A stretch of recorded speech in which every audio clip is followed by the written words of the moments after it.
¿Qué tal? ¿Cómo están? Buenas noches y bienvenidos a las noticias aquí en las pantallas de Canal 2. Les damos la bienvenida en este día martes 14 de enero del año 2014. Vamos de inmediato con las noticias.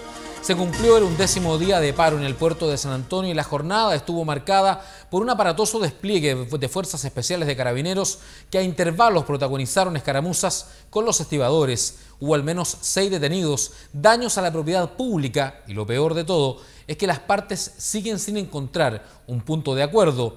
El resumen de la jornada en la siguiente crónica del periodista Juan Olivares. Carros policiales desplegados por todo el centro de San Antonio, escaramuzas en distintos puntos de la ciudad, esfuerzos inútiles por poner en marcha las operaciones portuarias y las posiciones más alejadas que el día anterior marcaron la 11ª jornada de paro portuario en el principal terminal marítimo del país. Los frentes de atraque de San Antonio siguieron sin movimiento mientras la ciudad sufría las consecuencias del escandaloso despliegue de carabineros para contener a la manifestación pública de los estibadores. Sitiada por fuerzas especiales, la gobernación provincial no atendió público y durante todo el día el tránsito a intervalo fue interrumpido en algunas de las principales esquinas de la avenida Barros Luco.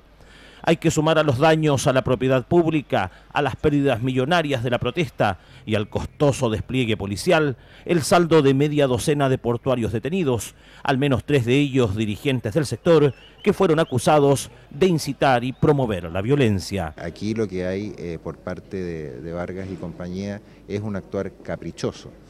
Y ahí se ha implementado, en mi opinión, una especie de ley del temor.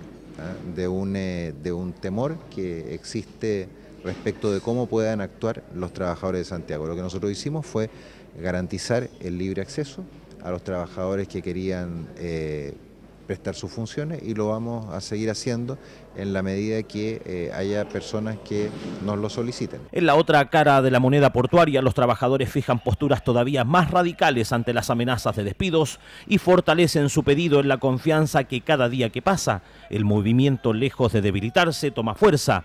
Habla el vocero del Frente de Trabajadores Portuarios, Sergio Vargas. Lo que tienen que entender los empresarios, ¿cierto?, de los 3 terminales, es que no pueden despedir a ningún trabajador movilizado ni a aquellos trabajadores que se nieguen a trabajar. Hoy día, ¿cierto?, si nos dejan un trabajador afuera, esta movilización no va a terminar. Nosotros volvemos todos a trabajar o no vuelve ninguno. Eso tienen que tenerlo súper claro los trabajadores. Nosotros no los vamos a dejar solos, nosotros vamos a seguir con ellos y no vamos a permitir que se despida ningún trabajador. Durante todo el día, la jugarreta de arriar a los portuarios desde la Plaza de Barrancas fue la ocupación principal del numeroso contingente policial que llegó a San Antonio por el paro de los estibadores. La locomoción colectiva sufrió desvíos, los trámites en la gobernación provincial se suspendieron y los blindados carros de contención se lucieron por todo el centro cívico, escoltados por aparatosas tropas de carabineros que hicieron lucir las pueblerinas calles locales como una zona de guerra. Al cierre de esta edición todo estaba igual o peor que al principio de la jornada y vale la pena preguntarse para qué sirvió todo este despliegue si al final del día el puerto siguió sin operaciones. También sería plausible reflexionar sobre los esfuerzos oficiales en torno al conflicto, porque si el mismo entusiasmo que se usa para movilizar tropas se usara para defender los derechos de los trabajadores, tal vez nada de esto estaría pasando.